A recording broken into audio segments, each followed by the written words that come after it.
पत्रकार का कोई ड्यूटी आवर नहीं होता है।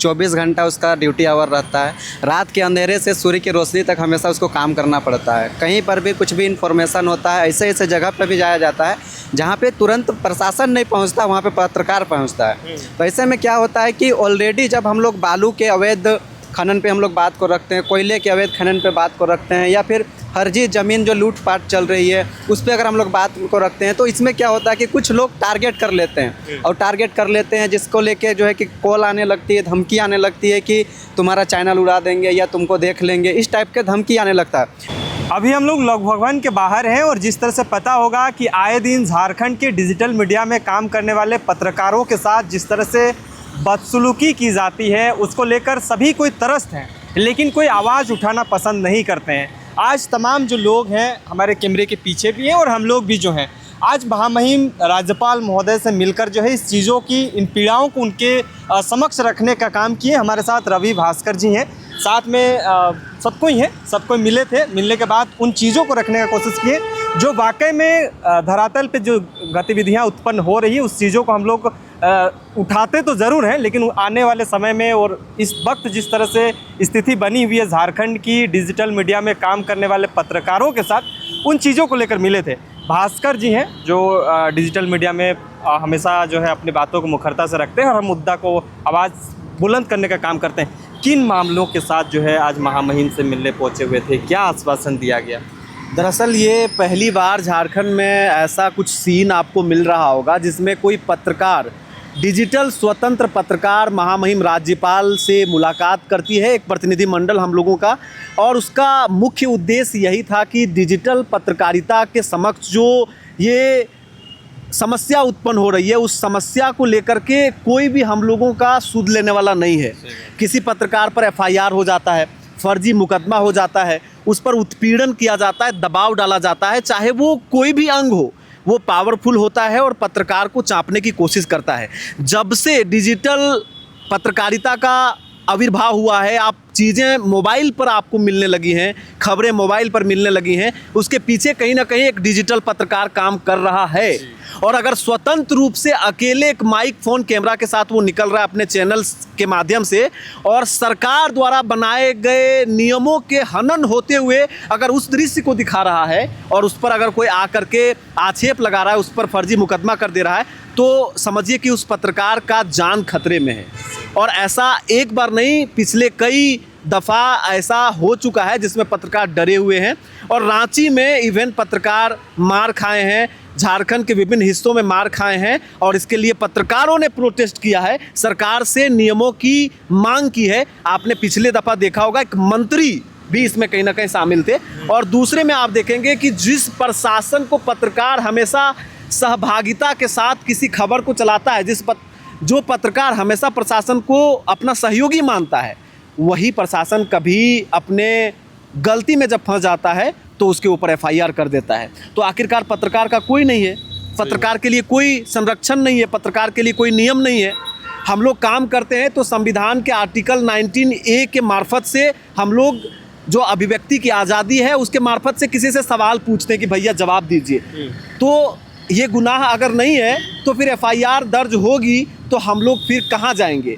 इसलिए आज हम लोगों ने मुलाकात किया है और जो लोक भवन है, लोक भवन के भीतर महामहिम राज्यपाल संतोष गंगवार जी इन मुद्दों को लेकर के कहीं ना कहीं संवेदनशील होते नज़र आए और उन्होंने कहा कि इस पर गंभीरता से काम करने की आवश्यकता है। पत्रकारों पर जिस तरीके की चीज़ें हो रही है, जो छींटाकशी बाहर में देखी जा रही है, उसको लेकर के एक संरक्षण का कहीं ना कहीं ज़रूरत है। मेरा सवाल ये भी है, आप जो भी हम लोग प्रतिनिधिमंडल मिले, लेकिन बहुत सारे ऐसे पत्रकार हैं वो आने वाले समय में ये सवाल भी करेंगे कि किसी व्यक्ति विशेष को संरक्षण करने को लेकर इस तरह से शिकायत लेके गए थे, तो ये व्यक्ति विशेष नहीं, था? व्यक्ति विशेष बिल्कुल भी नहीं था।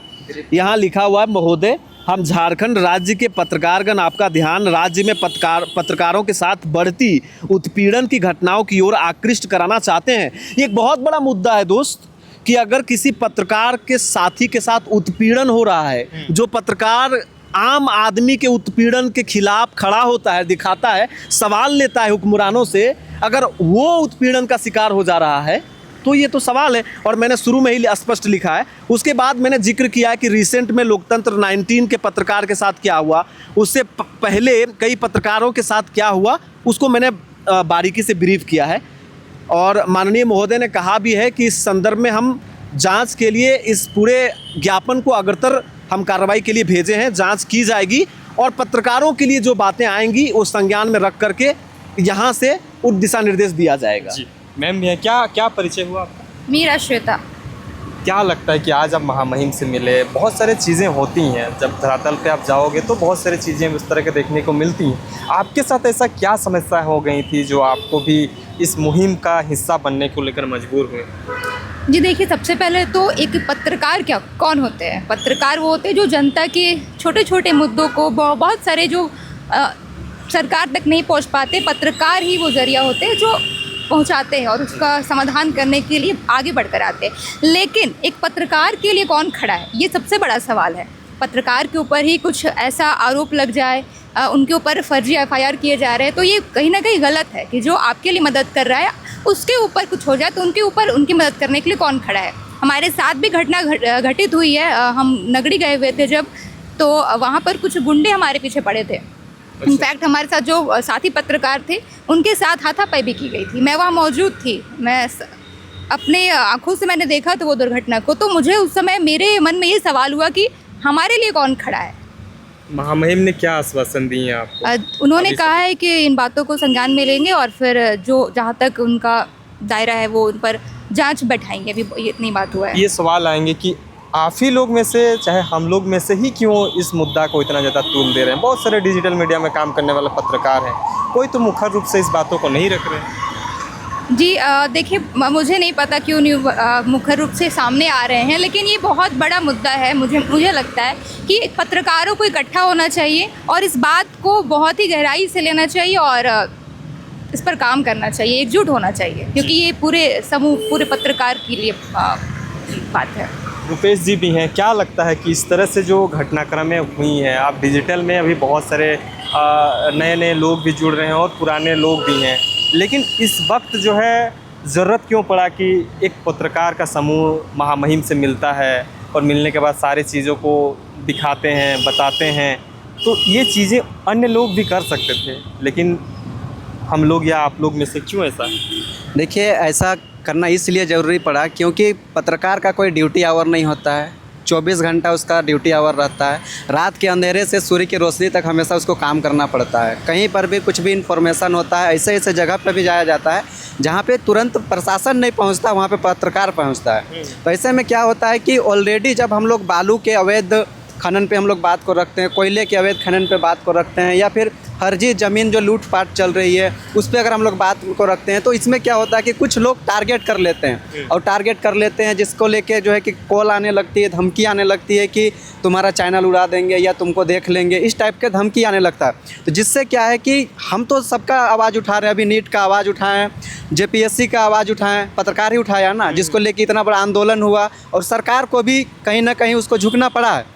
तो इस चीज़ों को देखते हुए लगा कि इस पे हम लोग को पहल करना चाहिए। और आए दिन आपको कुछ लोग मीडिया में आ जा रहे हैं, कुछ लोग हाईलाइटेड हो जा रहे हैं जिसको पता चल जा रहा है, लेकिन कुछ गांव में जो ग्राउंड रिपोर्ट करते हैं उन लोगों का पता तक नहीं चलता है। और मैं आपको बता दूं कि लगातार जो है कि कहीं ना कहीं जब हम भी काम कर रहे हैं तो धमकियाँ आती है, कुछ माफियाओं से धमकियाँ आता है, कोई डरे हुए से हैं। हाँ, डरे हुए से हम लोग सहज फील करते हैं। साथ ही जो झारखंड के उन मुद्दों को दिखाना चाहिए जो कि जनहित का है, लेकिन हम नहीं दिखा पाते हैं। ये कहीं ना कहीं हम दुर्भाग्य की बात है, मेरे में भी, और कई जनता सवाल भी करते हैं कि आप लोग उन चीज़ों को क्यों नहीं दिखाते हैं। लेकिन उस पर कहीं ना कहीं हमारे जो आँख है, हमारे जो मुंह है, उसमें उसको पट्टी वहाँ पे लगाया जा रहा है, उसको बंद किया जा रहा है, जिसको लेकर हम लोग मिले। एक और ब्रीफ करना चाहूँगा लोगों को।